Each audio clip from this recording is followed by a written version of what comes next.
Selamat pagi Bapak Ibu, saudara-saudari sekalian. Setelah beberapa tahun kita hidup di dunia ini, tentu kita akan menyadari bahwa seringkali terjadi sesuatu yang bisa kita sebut sebagai keajaiban di hidup ini. Entah misalnya sebagai contoh, terhindar dari sesuatu yang mendekatkan kita dengan maut, atau memampukan kita melewati masa-masa yang sulit, atau ketika yang kita inginkan tercapai, atau mungkin melalui orang-orang di sekitar kita. Misalnya orang terdekat kita sakit parah, tetapi kemudian bisa sembuh. Nah, keajaiban itu terjadi begitu saja. Bapak Ibu, saudara-saudari sekalian, sebelum kita melanjutkan, mari bersama kita membaca bacaan kita yang terambil dari 1 Petrus 1 ayat 3 sampai 9. Terpujilah Allah dan Bapa Tuhan kita Yesus Kristus, yang karena rahmat-Nya yang besar telah melahirkan kita kembali oleh kebangkitan Yesus Kristus dari antara orang mati, kepada suatu hidup yang penuh pengharapan, untuk menerima suatu bagian yang tidak dapat binasa, yang tidak dapat temar dan tidak dapat layu, yang tersimpan di sorga bagi kamu, yaitu kamu yang dipelihara dalam kekuatan Allah karena imanmu, sementara kamu menantikan keselamatan yang telah tersedia untuk dinyatakan pada zaman akhir. Bergembiralah akan hal itu, sekalipun sekarang ini kamu seketika harus berduka cita oleh berbagai-bagai pencobaan. Maksud semuanya itu ialah untuk membuktikan kemurnian imanmu, yang jauh lebih tinggi nilainya daripada emas yang fana, yang diuji kemurniannya dengan api, sehingga kamu memperoleh puji-pujian dan kemuliaan dan kehormatan pada hari Yesus Kristus menyatakan dirinya. Sekalipun kamu belum pernah melihat Dia, namun kamu mengasihinya. Kamu percaya kepada Dia sekalipun kamu sekarang tidak melihatnya. Kamu bergembira karena sukacita yang mulia dan yang tidak terkatakan, karena kamu telah mencapai tujuan imanmu, yaitu keselamatan jiwamu.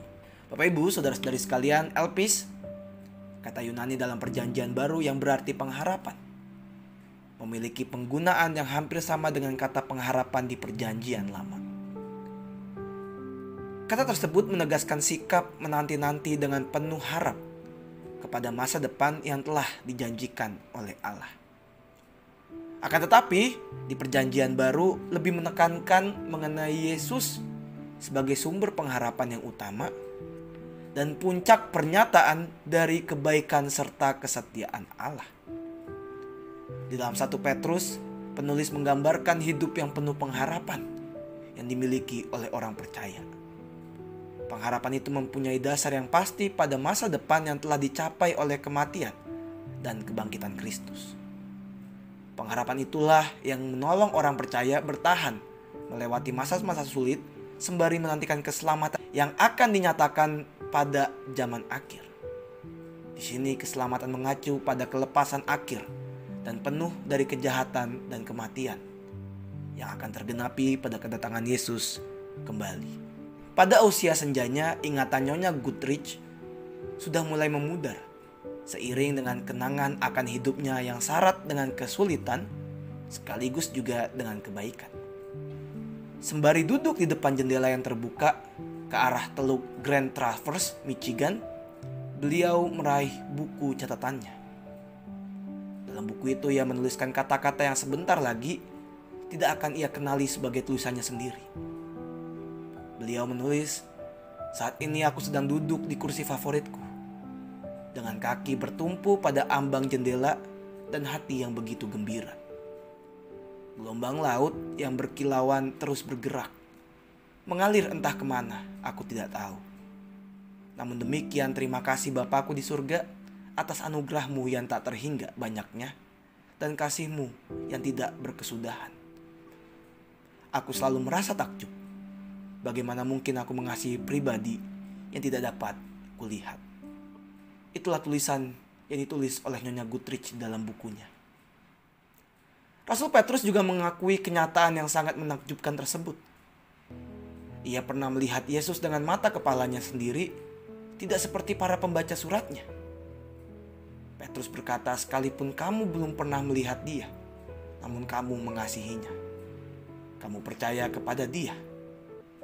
Bergembira karena sukacita yang mulia dan yang tidak terkatakan." Kita mengasihi Tuhan Yesus bukan karena kita diperintahkan untuk melakukannya, melainkan karena pertolongan Roh Kristus, sehingga kita pun mulai melihat betapa besar kasih-Nya kepada kita di dalam hidup ini.